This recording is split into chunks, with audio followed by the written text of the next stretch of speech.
ఈ ఆదివారం అంటే సెప్టెంబర్ 7వ తారీఖు ఆదివారం భాద్రపద పౌర్ణమి నాడు సంపూర్ణ చంద్రగ్రహణం ఏర్పడుతుంది.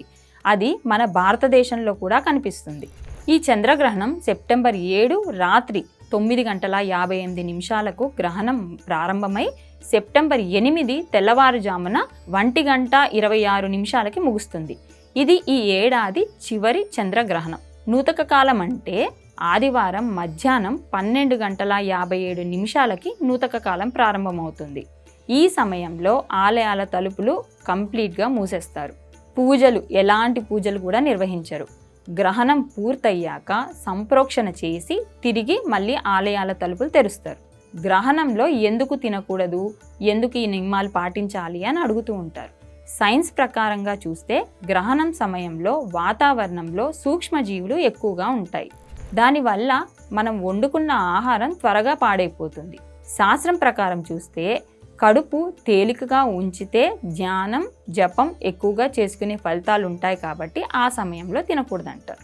తులసి లేదా దర్భ ఎందుకు ఆహారాలపైన వేయడానికి వాడతారు అంటే తులసిలోని యాంటీబయాటికల్ ఆహారం కలుషితం కాకుండా కాపాడుతుంది.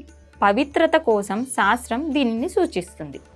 గ్రహణంలో పూజ ఎందుకు చెయ్యరు అంటే అయస్కాంత ప్రభావం వల్ల మనసు స్థిరంగా ఉండదు.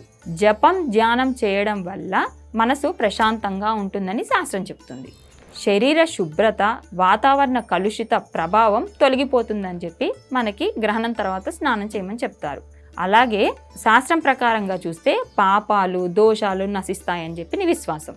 ఈ గ్రహణం సమయంలో పాటించవలసిన నియమాలు ఏంటంటే నూతక కాలం నుంచి ఆహారం తీసుకోకూడదు. బలహీనులు వాళ్ళు పండ్లు, పాలు తీసుకోవచ్చు. శుభకార్యాలు, ఆలయ దర్శనాలు చేయకూడదు. భగవన్నామ స్మరణ, ధ్యానం చేస్తే చాలా మంచిది.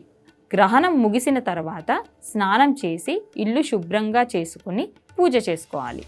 అలాగే గ్రహణం తర్వాత బట్టలు, ఆహారం, ధాన్యం, డబ్బు ఇలాంటివి దానం ఇస్తే చాలా మంచిదని పండితులు చెప్తున్నారు. పితృదేవతలకు పిండ ప్రదానం చేయడం, బ్రాహ్మణులకు గోదానం చేస్తే వంశాభివృద్ధి పెరుగుతుందని చెప్పి కూడా చాలా నమ్మకం.